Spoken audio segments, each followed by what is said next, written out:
20년 전인 90년대만 해도 열애 뉴스는 스포츠 연예 지면 신문에서 주로 보도가 이렇게 됐습니다. 맞아요. 당시 열애 사실 확인은 소속사 측의 공식 입장보다는 스타의 지인이나 스타가 친한 기자에게 직접 털어놓은 경우가 아주 많았습니다. 90년대 특종 연애 보도를 많이 해왔던 기자에게 더 자세한 이야기를 들어봤습니다. 김병 기자님. 과거에는 주로 이제 연애 관계자들 사이에서 뭐 매니저나 아니면 방송 관계자나 두 사람이 조금 사귀는 것 같다. 이런 얘기가 이제 들려오면 이제 귀를 쫑긋 세우고 주변에 이제 탐문을 좀 하게 되는 거죠. 그래서 실제적으로는 다른 사람을 사귀는데 이제 당시 그 마감 시스템에 의해서 확실하게 취재가 되지 않은 내용이 보도가 되어지면서 이렇게 갈등 관계가 펼쳐지는 경우 뭐 이런 것들에 대해서 굉장히 좀 주의를 하기 위해서 노력을 많이 했었고 과거 열애설 보도에 대한 스타들의 반응은 어땠을까요? 지금은 조금 이제 인정을 하는 편인데 과거에는 좀 많이 부인을 했던 상황이에요. 이유는 이제 CF 계약이나 다른 계약 형태의 사적인 어떤 사생활 관련돼서 조금 뭐 불미스러운 일이라고 그런 부분에 대해서 보도되는 것을 꺼려했거든요.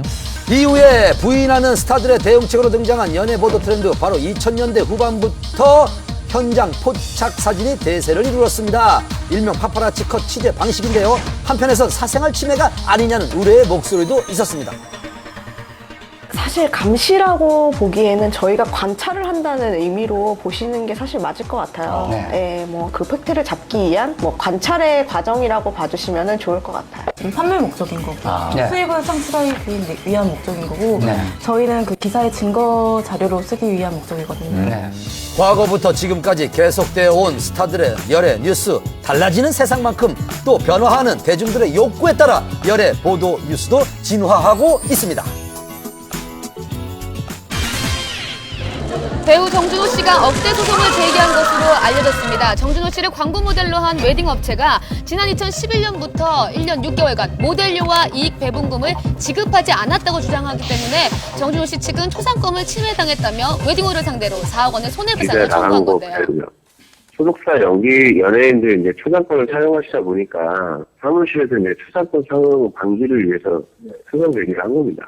정준호 씨 본인은 어떻게 좀 생각하시는지? 정준호 씨는 모르세요. 사무실에서 한 거라. 정준호 씨를 모델로 기용했다는 충남 아산의 한 웨딩홀, 검색을 통해서도 쉽게 찾을 수 있었는데요. 해당 웨딩홀의 입장을 들어봤습니다. 정준호 씨하고 최근에 저희도 광고 모델 쪽으로 완전히 그거 얘기 맞아요. 사업을 같이 했으면 좋겠다는 그런 뉘앙스를 주장해서 그래서 저희하고 이제 계약서를 썼어요. 아예 돈 안 주고 상권을 쏘았다는 쪽으로 얘기를 하는데 그건 다 터무니없어 너무 없잖아요. 계약서를 작성하고 초상권을 합법적으로 사용했다는 웨딩업체 측 입장, 초상권을 침해당했다는 정준호 씨 측 입장, 양측 입장이 팽팽하게 맞서고 있는 상황인데요. 사실 연예인들의 초상권 침해 문제는 오래전부터 논란이 되고 있습니다.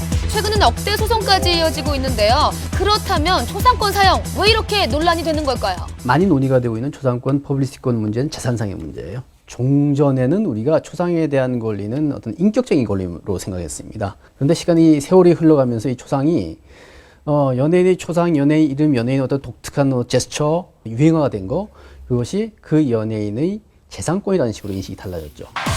문화에 대한 사람들의 인식이 달라지면서 초상권의 범위도 넓어지게 된 건데요. 이제는 말과 행동까지 재산권으로 보호해야 한다는 의식의 변화가 온 겁니다.